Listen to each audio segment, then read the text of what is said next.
নম্বর, আল্লাহ যে শরীরটা দান করেছেন কার জন্য করেছেন? আপনি মরে যাওয়ার পরে কবরে দিলে খাইবে পোকামাকড়। এই শরীরটা আল্লাহ পোকামাকড়ের জন্য করেছেন। নাম্বার 3, আমাদের তাহলে কি রইল? রূহ আল্লাহ, শরীরটা আল্লাহ পোকামাকড়ের জন্য। তাহলে আমার জীবনে টাকা, সম্পদ, মান, দৌলত, শক্তি কি রইল? কিছুই নয়। একটা জিনিস আপনার আমার নিজের, সেটা হচ্ছে আমল। নেক আমলটা, কর্মটা, সৎ কর্মটাই আপনার আমার, যেটা কিয়ামতের দিনে কাজে লাগবে।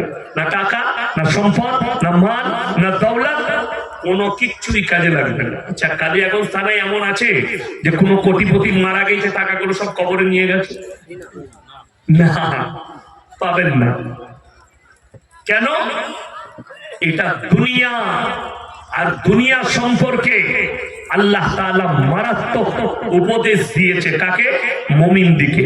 ওয়ামাল হায়াতুদ দুনিয়া ইল্লা মাতাউল গুরুর।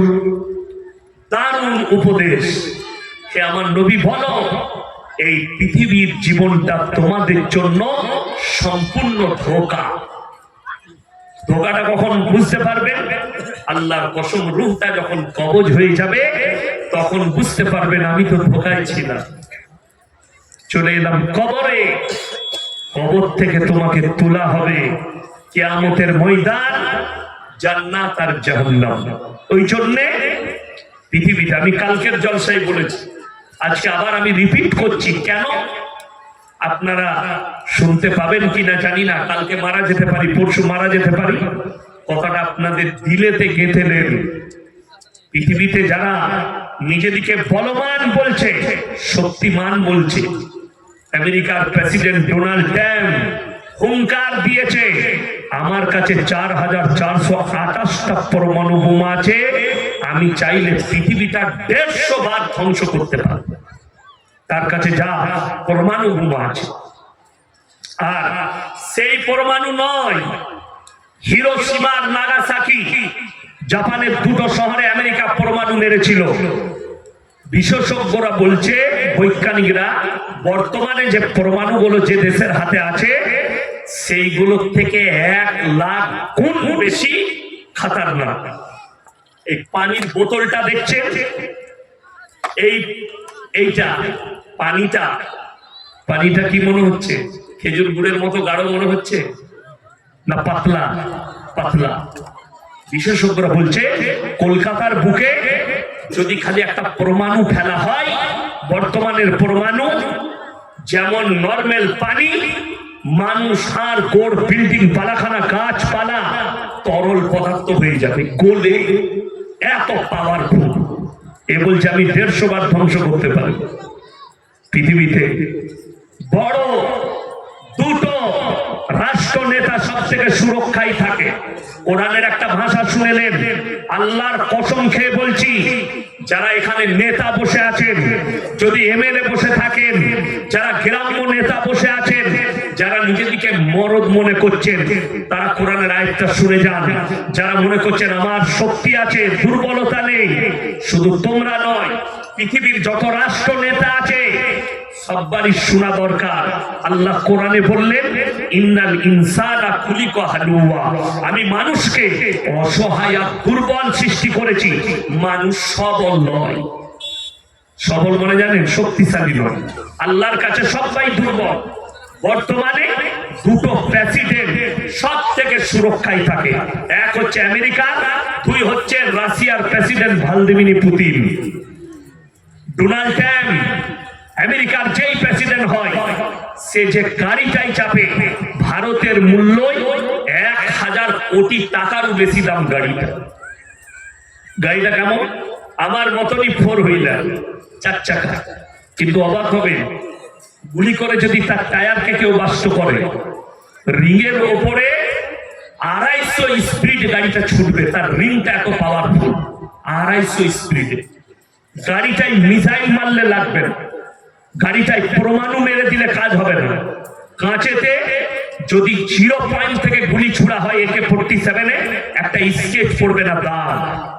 এবং ড্রাইভার যে বসে থাকবে, সে গাড়ির ভেতরে বসে এত অস্ত্র লেস আছে গাড়িটায়, 3.5 ঘন্টা থেকে 4 ঘন্টা যুদ্ধ করতে পারবে। সামনে ট্যাঙ্কার আসুক, যা কিছু আসুক, সব ঘুরিয়ে দিবে। এত অস্ত্র আছে গাড়িটায়। 1000 কোটির বেশি দাম। এখন লোকে বলবে তাইলে তো আমেরিকার প্রেসিডেন্ট এত সুরক্ষায় থাকে, তাহলে তার কি দুর্বলতা? আল্লাহর কসম, তারপরও দুর্বলতা আছে আমার আল্লাহর কাছে। কি? ইমানদারির সঙ্গে বুকে হাত রেখে বলুন, মালাকুল মউত এলে তার কোনো বাপ আর বাঁচাতে পারবে? জোরে বলুন না সুবহানাল্লাহ। তাইলে আল্লাহর কুদরতের কাছে সব ফেল। কি পরমাণু দেখছেন, আর কি অস্ত্র ভান্ডার দেখছেন, আর কি ফাইটার জেট দেখছেন। যদি কোরআনকে স্মরণ করেন আর কোরআনকে যদি খুলে দেখেন, আমার আল্লাহ নিজের পাওয়ারের কিছু ঝালক দেখিয়েছে দুনিয়ার মানুষকে। কি দেখিয়েছে বললাম? ঝালক। ঝালক মানে একটা নমুনা। নমুনা কোথায় আছে? আবরাহা বলে একটা বাদশা, সে বলেছিল আমি কাবা ঘরকে গুঁড়িয়ে দেবো। কিসের দ্বারা? আপনার আমার মতো 5 ফুট 6 ফুটের মরদ দিয়ে নয়, হস্তি বাহিনীর দ্বারা, হাতির বাহিনী দ্বারা আমি গুঁড়িয়ে দেবো কাবা ঘরকে। বেরিয়েও পড়েছিল। আল্লাহ কোরআন নবীজির কাছে পাঠিয়েছে, হে নবী আপনি কি দেখেননি আমি তাদের সঙ্গে কি করেছিলাম? আলাম তারা কাইফা ফাআলা রাব্বুকা বিআসহাবিল ফিল আলাম ইয়াজআল কাইদাহুম ফিত তাদলিল ওয়া আরসালা আলাইহিম তায়রান আবাবিল। ছোট্ট একটা পাখি, আল্লাহ হুকুম দিলে পাথর তুলো, আসমান থেকে নিক্ষেপ করো, বাকি কাজ আমার। এই ছোট্ট পাখি মুখে করে পাথর তুলে নিক্ষেপ করেছে আসমান থেকে, তার রেঞ্জ এতটা তৈরি করেছেন আমার আল্লাহ। কোরআনে আছে আমি তাদের বাহিনীকে কাবা ঘরে যাওয়ার আগে ধূলিসাৎ করে দিয়েছি, মাটির সাথে মিশিয়েছি। জোরে বলুন সুবহানাল্লাহ। শুধুমাত্র আল্লাহ একটা পাখির দ্বারা কাজ নিয়েছেন। কার দ্বারা বললাম? পাখির দ্বারা। ভেবে দেখুন, পৃথিবীর রাজা বাদশা নেতা মন্ত্রী এদের ভাবা দরকার, আমার আল্লাহ যদি একটা পাখির দ্বারা একটা হস্তি বাহিনীকে, গোটা লস্করকে ধ্বংস করতে পারে, তাহলে আমার আল্লাহ কি না করতে পারে। এরকম অনেক নমুনা আছে, কোরআনে আছে, অনেক দলিল আছে যে কতগুলো জাতিকে আল্লাহ যারা অস্বীকার করেছে, নবীকে অস্বীকার করেছে, আল্লাহকে অস্বীকার করেছে, আল্লাহ তাদেরকে ধ্বংস করেছে। নূহ নবীর কওম, শুয়েব নবীর কওম, লূত নবীর কওম, এরকম হাজারো কওমকে যারা অস্বীকার করেছে আল্লাহ ধ্বংস করে দিয়েছে। আগে চলুন।